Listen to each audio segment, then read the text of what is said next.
If you've ever noticed that you can walk into a room feeling completely fine, and then, within seconds, something inside you quietly shifts, not because of what anyone said, but because of what you said to yourself.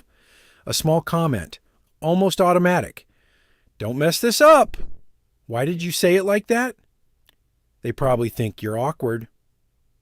It doesn't look like a big deal, but it says more than you think. Most people imagine confidence as something external. The way you speak, the way you carry yourself, the way others respond to you. But there's something happening underneath all of that. Something much quieter. A constant internal conversation. And for a lot of people, that conversation isn't neutral. It's critical. It's cautious.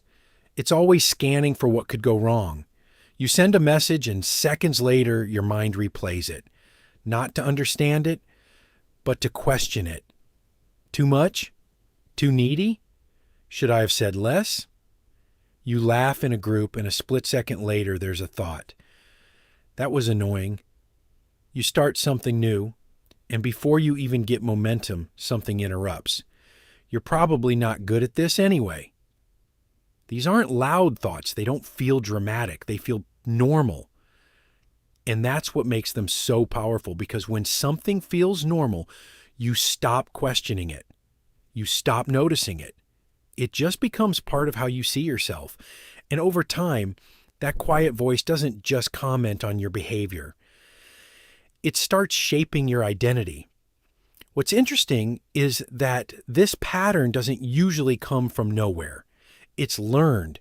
At some point, being careful made sense. Paying attention to how you came across helped you stay accepted. Not saying the wrong thing protected you from rejection. Reading between the lines kept you emotionally safe. So your mind adapted. It became watchful. And that watchfulness slowly turned inward. Instead of just observing the environment, it started observing you, correcting you, editing you in real time. Not because something is wrong with you, but because at some point it felt safer to assume there might be. And here's where it gets interesting. This habit isn't really about being negative.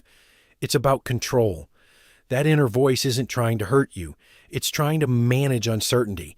If it can predict what might go wrong, if it can catch every possible mistake, then maybe you won't get judged. Maybe you won't be rejected. Maybe you won't feel exposed.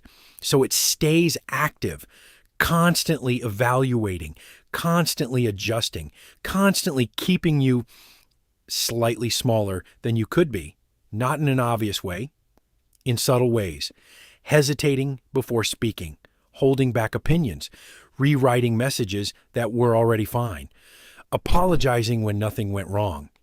And over time, these micro behaviors start stacking, not into failure, but into self-doubt.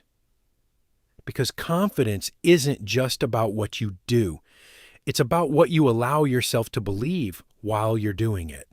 And when your internal narrative is constantly questioning you, even neutral moments start to feel like mistakes. Even silence starts to feel like judgment. Even being yourself starts to feel like a risk. What makes this even more complex is that from the outside, it doesn't look like insecurity. It can look like awareness, like emotional intelligence, like being thoughtful. And sometimes it is. But there's a difference between awareness and self-surveillance. One helps you understand yourself. The other keeps you under constant inspection. And when you're always being watched, even by your own mind, it becomes harder to feel relaxed, natural, certain. So confidence doesn't disappear all at once. It erodes quietly through repeated moments of self-doubt that no one else can hear, through small internal corrections that slowly reshape how you show up, through a voice that sounds like you, but doesn't always speak for you. And the deeper pattern, it's not that you lack confidence. It's that you've learned to question yourself faster than you trust yourself. And when that becomes automatic, confidence doesn't get a chance to fully form. By the time you notice it, it already feels like who you are, just how you think, just how you've always been. But it was never random. It was a pattern, a quiet one, a practiced one. And once you start noticing that voice, not just what it says, but how often it shows up, something shifts. Not because the voice disappears, but because it's no longer invisible. And that awareness alone changes how you move. If this explains something you felt but couldn't quite name, there's more to uncover. Understanding yourself is where all of this begins.